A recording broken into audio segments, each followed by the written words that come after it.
अस्सलामुअलैकुम वरहमतुल्लाहि वबरकातुह। આજે આપણે વિષય વિજ્ઞાન ધોરણ 9 પ્રકરણ નંબર 8 ગતિમાં પ્રકરણ નંબર 8 ગતિના અંદર આગળ અભ્યાસ કરીશું। હું સૈયદ તસ્નીમ। પ્રકરણ 8 ગતિના અંદર આપણે પ્રવેગ વિશે માહિતી મેળવી ગયા છે। હવે આપણે આલેખ ગતિનું આલેખીય નિરૂપણ। તો આપણે જાણીએ છીએ કે ઘણી બધી ઘટનાઓ છે, એ ઘણી બધી ઘટનાઓની જાણકારી આપણે આલેખ દ્વારા સરળતાપૂર્વક મળી શકે છે।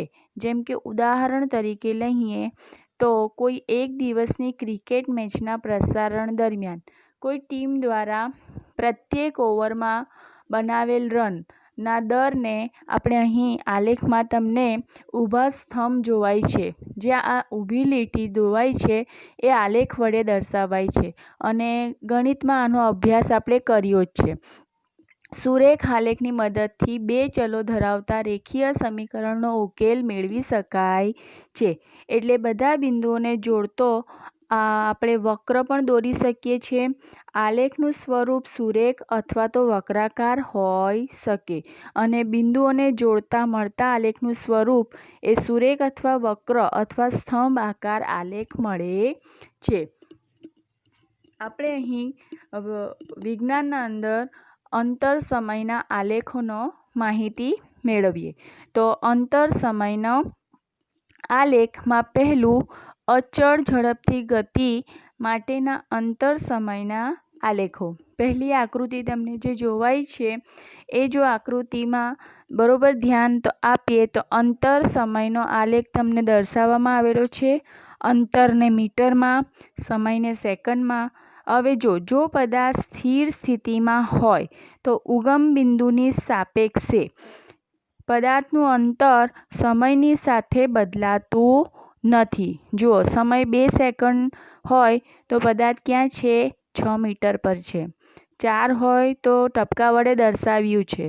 4 સેકન્ડ હોય તો પણ 6 મીટર છે। પછી 6 સેકન્ડ હોય તો પણ 6 મીટર છે। આ રીતે આથી અંતર સમયનો આલેખ એક્સ અક્ષને કેવો મળે છે? એક્સ અક્ષને સમાંતર મળે છે।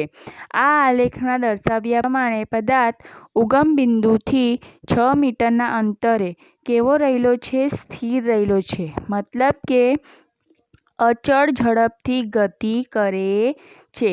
હવે આ આકૃતિ નંબર 2 પણ તમને દર્શાવવામાં આવેલી છે આલેખમાં।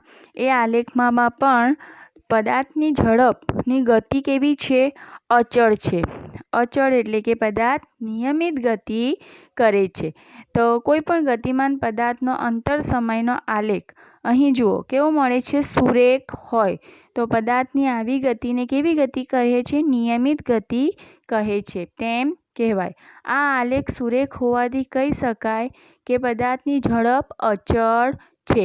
તો આલેખમાં આપણે દર્શાવીએ તો જોઈ શકો છો કે 2 સમયે પદાર્થનું અંતર 2 જ કાપ્યું છે, 4 સમયે 4 અંતર જ કાપ્યું છે।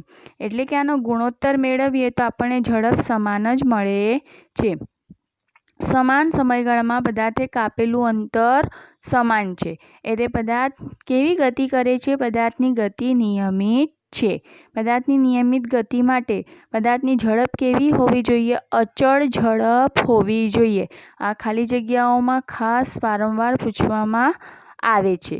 હવે આપણે આગળ જોઈએ કે અસમાન ઝડપથી ગતિ કરતો હોય, મતલબ અસમાન ઝડપથી ગતિ કરતી વસ્તુઓ માટે અંતર સમયના આલેખો કેવા મળે છે? તો અસમાન ઝડપથી ગતિ કરતો હોય તો અંતર સમયના આલેખો તમે જોઈ શકો છો। પહેલી આકૃતિમાં જુઓ, પદાર્થની ગતિ અનિયમિત ગતિ રહેશે। અનિયમિત ગતિ છે તો જુઓ 15 સેકન્ડના અંતર 1 મીટર કાપ્યું છે। ત્યાર પછી 30 સેકન્ડના અંતર એણે અંતર આપણે આલેખમાં ગણીએ તો 1 થી 2માં એણે લગભગ 1.5 જેવું અંતર કાપ્યું હશે। પછી 45 સેકન્ડના અંદર એણે 3 મીટર જેટલું અંતર કાપ્યું છે. ત્યાર પછી એનું અંતર ઘટી ગયું છે અને એણે અંતર ઓછું કરી નાખ્યું છે. 60 સેકન્ડમાં એનું અંતર કમ થયું છે. એટલે પદાર્થ અનિયમિત ગતિ કરે છે. આમ સમાન સમયગાળામાં પદાર્થે કાપેલું અંતર સમાન નથી. દરેકને ખ્યાલ આવે છે? અસમાન ઝડપથી ગતિ કરતી વસ્તુઓ માટે અંતર સમયનો આલેખ. આ જ રીતે બીજી આકૃતિમાં પણ પદાર્થની અહીં ઝડપ કેવી રહે છે? ઝડપ એ ગતિ કરતા પદાર્થનો આલેખ સાથે ઝડપ પણ આગળ સમાન ઝડપથી ગતિ કરતો નથી, પણ અસમાન ઝડપથી ગતિ કરે છે. જુઓ, પહેલી 5 સેકન્ડના અંદર એણે 5 કિલોમીટર જેટલું અંતર કાપ્યું છે. 10 સેકન્ડના અંદર 5 કિલોમીટર જેટલું અંતર કાપ્યું છે. પછી 20 સેકન્ડના અંદર એણે 15 જેટલું કાપ્યું છે અને 30 સેકન્ડના અંદર એણે ડાયરેક્ટ 35 કિલોમીટર જેટલું અંતર કાપ્યું છે. એટલે જે આલેખ બતાવ્યો છે એ આલેખ પરવલય આકાર જેવો જોવાય છે. અર્ધ પરવલય આકાર કહેવાય. તો અસમાન ઝડપથી એટલે કે અચળ પ્રવેગી ગતિ શબ્દ પણ આના માટે વપરાય છે. અસમાન ઝડપથી ગતિને કરતો પદાર્થ અનિયમિત ગતિ પણ કરે છે અને અચળ પ્રવેગી ગતિ પણ કરે છે. અચળ પ્રવેગી ગતિ માટેનો આલેખનો આકાર કેવો હોય છે? તો અર્ધ પરવલય આકાર મળે છે. આ ખાલી જગ્યાઓમાં વારંવાર પૂછવામાં આવે છે કે અસમાન ઝડપથી ગતિ કરતા પદાર્થના અંતર સમયનો આલેખનો આકાર કેવો હોય છે? તો અર્ધ પરવલય આકાર મળે છે. આ આલેખ ગતિ કરતા પદાર્થે નિયમિત સમયમાં કરેલા અંતરમાં ભિન્નતા દર્શાવે છે. હવે આપણે અંતર સમયના આલેખો વિશે તમને ખ્યાલ આવ્યો હશે. આના પરથી આપણે અંતર સમયના આલેખ પરથી શું નક્કી કરવામાં આવે છે અને એનો ઉપયોગ કરીને શું શોધવામાં આવે છે? તો પહેલાં તો ઝડપનું મૂલ્ય આપણે શોધી શકીએ છીએ. તો આલેખ પરથી ઝડપનું મૂલ્ય કેવી રીતે શોધાય છે? તો આપણે સમાન ગતિ માટે અંતર સમયના આલેખનો ઢાળ પરથી એનું મૂલ્ય ઝડપનું મૂલ્ય શોધી શકીએ છીએ. તો કઈ રીતે શોધી શકાય? તો અહીં અચળ ઝડપથી ગતિ કરતી વસ્તુનો અંતર સમયનો આલેખ દર્શાવવામાં આવ્યો છે. જો અહીં એક્સ અક્ષના ઉપર સમય મિનિટમાં લીધો છે અને અંતર કિલોમીટરમાં લીધું છે. હવે 20 મિનિટના અંતર પછી દરેકના બિંદુઓ દર્શાવવામાં આવ્યા છે. આપણે અહીં જોઈએ કે એક્સ બિંદુ એ દરેકને મળ્યું. બિંદુ એ T1 સમયે એણે કાપેલું અંતર S1 બતાવી રહ્યું છે અને બિંદુ બી એ T2 સમયે પદાર્થે કાપેલું અંતર S2 બતાવી રહ્યું છે. કેટલું છે એમાં આપણે પડતા નથી, ખાલી સ્થાનાંતર જોઈએ તો અંતર એણે કાપેલું S1 અને S2. તો આપણે આના ઢાળ પરથી ઢાળ કઈ રીતે નક્કી થાય? તો ત્રિકોણ ABC દરેકને જોવાય છે. હવે આ આલેખમાં એસી સમયગાળો જે છે એ સમયગાળો આપણને મળશે. એસીનું મૂલ્ય મળી ગયું. એસીનું મૂલ્ય ક્યાંથી મળશે? તો X1 અને એક્સ અક્ષ પર જુઓ T2 - T1 કરીએ તો એ એસીનું મૂલ્ય આપે છે. અને એ જ રીતે બીસીનું મૂલ્ય મેળવીએ તો બીસીનું મૂલ્ય કયું થશે? S1 - S2 અથવા તો S2 - S1 કરીએ તો આપણને બીસીનું મૂલ્ય મળે છે. અને આના પરથી આપણે AB શોધી શકીએ છીએ. તો AB શું છે? વસ્તુનો ઢાળ અને વસ્તુની ઝડપને આપણે V વડે દર્શાવીએ છીએ. તો V બરાબર S2 - S1 ના છેદમાં T2 - T1. આ જ રીતે આપણે અંતર સમયનો આલેખ પરથી પ્રવેગી ગતિ માટે પણ દોરી શકીએ છીએ, જે આપણે પહેલાં દોરી ગયા છીએ, આગળ ચર્ચા કરી ગયા છે. એટલે આપણે નિયમિત ગતિ કરતા પદાર્થ જે છે અંતર સમયના આલેખ પરથી સુરેખાનો ઢાળ શોધી પદાર્થની ઝડપ અથવા તો ઝડપ એટલે વેગનું મૂલ્ય જાણી શકાય છે। આ દરેકે ખાસ ધ્યાનમાં રાખવાનું છે। હવે તમને ઘણીવાર પૂછવામાં આવે છે કે આલેખનું સ્વરૂપ સુરેખ હોય તો ગતિનો પ્રકાર કેવો હોય? તો ગતિનો પ્રકાર નિયમિત ગતિ હોય, ચઢાવ ઉતારવાળો હોય તો અનિયમિત ગતિ હોય, સમયની અક્ષને સમાંતર હોય મતલબ કે પદાર્થ ગતિનો પ્રકાર સ્થિર છે, અને અર્ધ પરવલયાકાર હોય તો ગતિનો પ્રકાર પ્રવેગી ગતિ કરે છે। હવે આપણે આગળ વેગ સમયના આલેખ વિશે ચર્ચા કરીએ। તો વેગ સમયનો આલેખ, તો વેગ સમયના આલેખમાં પહેલાં તો નિયમિત ગતિ માટે વેગ સમયના આલેખ પરથી આપણને શું મળે છે? સ્થાનાંતરનું મૂલ્ય।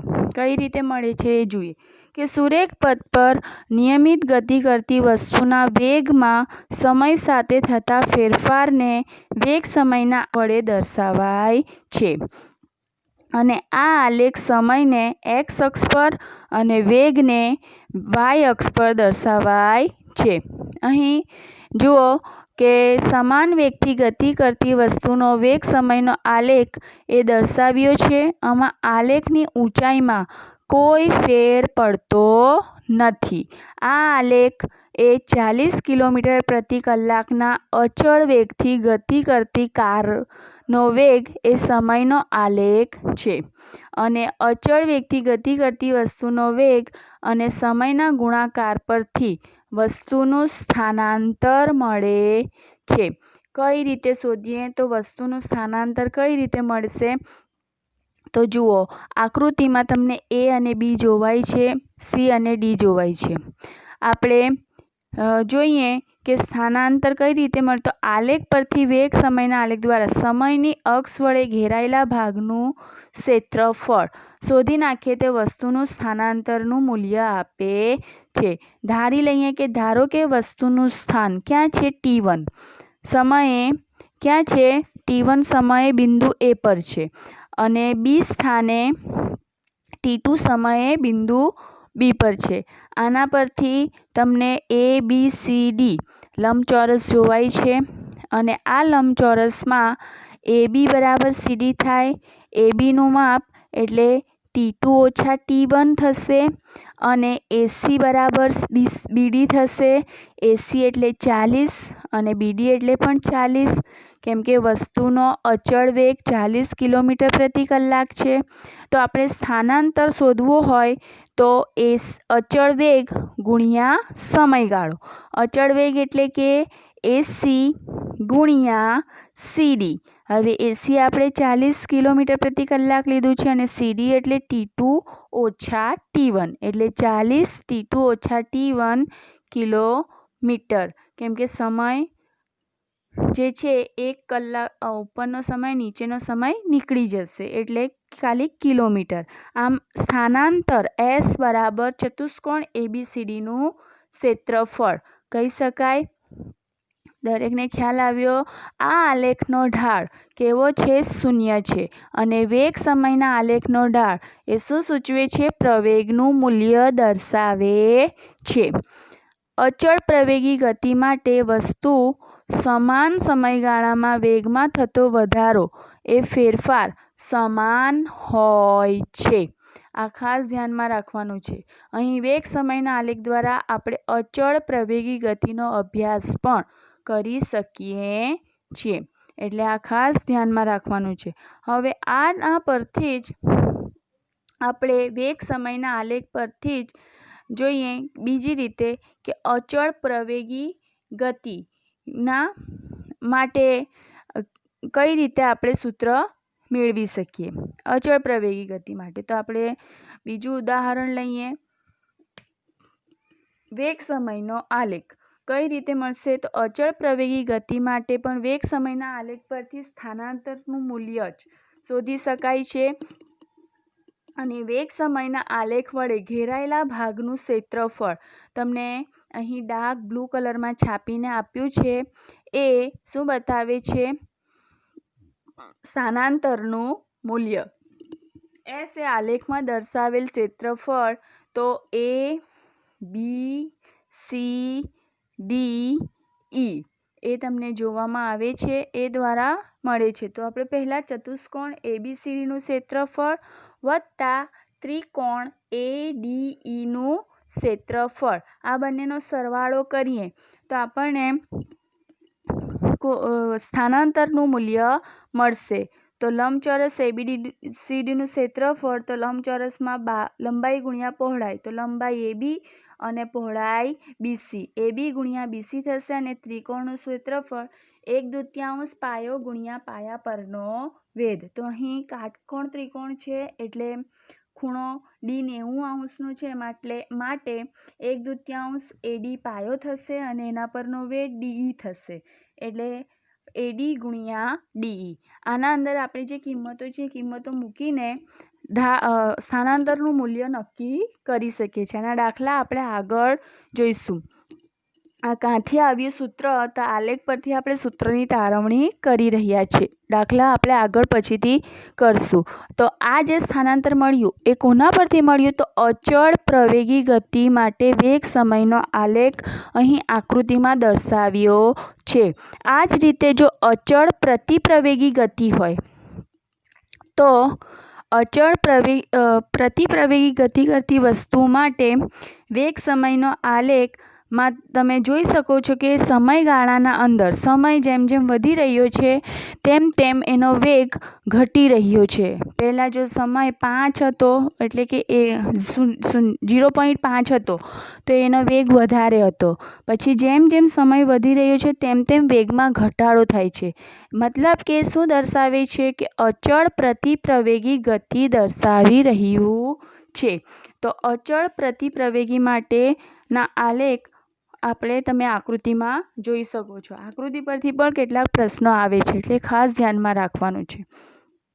અને આનું આપણે ક્ષેત્રફળ શોધવું હોય તો એ અચળ પ્રતિપ્રવેગી હોય તો એનું સ્થાનાંતર બરાબર ત્રિકોણ, આપણે કોઈ પણ ત્રિકોણ લઈ શકીએ, જે વડે ભાગ ઘેરાયેલો હોય એ ત્રિકોણ અને એનું ક્ષેત્રફળ, એટલે એના પરથી AC ગુણ્યા BC. તો અહીં આકૃતિમાં આપણે નંબર નથી આપ્યા એટલે એનો આપણે શું કરીશું?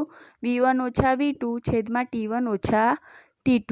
તો આના પરથી આપણને મળી જશે અને એ કેવું મળશે? ઋણ મળશે, માટે એને પ્રતિપ્રવેગ કહે છે. હવે આગળ જોઈએ.